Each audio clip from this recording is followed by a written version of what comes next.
ಲೋಕಸಭೆಯಲ್ಲಿ ಸಂಸದರನ್ನು ಅಮಾನತು ಮಾಡಿದಂಥ ವಿಚಾರ ಸಂಬಂಧಪಟ್ಟಂತೆ ಇಡೀ ದೇಶಾದ್ಯಂತ ಇಂಡಿಯಾ ಮೈತ್ರಿಕೂಟ ಪ್ರತಿಭಟನೆಯನ್ನು ಮಾಡ್ತಾ ಇದೆ. ದೆಹಲಿಯ ಜಂತರ್ ಮಂತರ್ನಲ್ಲಿ ಇಂಡಿಯಾ ಪ್ರೊಟೆಸ್ಟ್ ಅಂತ ಒಂದು ಟ್ಯಾಗ್ ಲೈನ್ ಅಡಿಯಲ್ಲಿ ದೊಡ್ಡ ಪ್ರತಿಭಟನೆಯನ್ನು ಮಾಡಲಾಗ್ತಾ ಇದೆ. ಎಐಸಿಸಿ ಅಧ್ಯಕ್ಷ ಮಲ್ಲಿಕಾರ್ಜುನ್ ಖರ್ಗೆ, ರಾಹುಲ್ ಗಾಂಧಿ, ಕಾಂಗ್ರೆಸ್ ಅತಿರಥ ಮಹಾರಥರಿಂದ ಈಗ ಪ್ರತಿಭಟನೆಗೆ ಭಾಗಿಯಾಗಿದ್ದಾರೆ.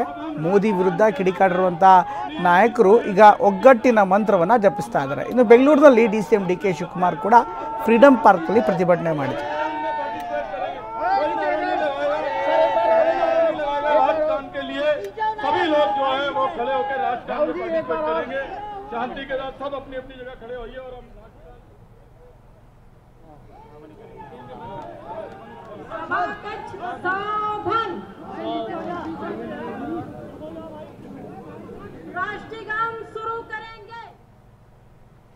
ಇದು ಬೆಂಗಳೂರಿನಲ್ಲಿ DK ಶಿವಕುಮಾರ್ ಹಾಗೂ ಕಾಂಗ್ರೆಸ್ನ ನಾಯಕರು ಭಾಗಿಯಾದರು. ಪ್ರತಿಭಟನೆಯಲ್ಲಿ ಬೆಂಗಳೂರಿನ ಫ್ರೀಡಂ ಪಾರ್ಕ್ನಲ್ಲಿ ನಡೆದಂಥ ಪ್ರತಿಭಟನೆಯಲ್ಲಿ ಎಲ್ಲ ನಾಯಕರು ಅಂದರೆ KPCC ಅಧ್ಯಕ್ಷರು ಸೇರಿದಂತೆ ಗೃಹ ಸಚಿವ ರಾಮಲಿಂಗಾರೆಡ್ಡಿಯವರು ಎಲ್ಲ ನಾಯಕರು ಭಾಗಿಯಾಗಿ BJP ಸರ್ಕಾರದ ನಡೆಯ ವಿರುದ್ಧ ಸರ್ವಾಧಿಕಾರ ನಡೆಯಲ್ಲ ಅನ್ನುವಂಥ ಘೋಷಣೆ ಕೂಗ್ತಾ ಪ್ರತಿಭಟನೆಯನ್ನು ಮಾಡಿದರು.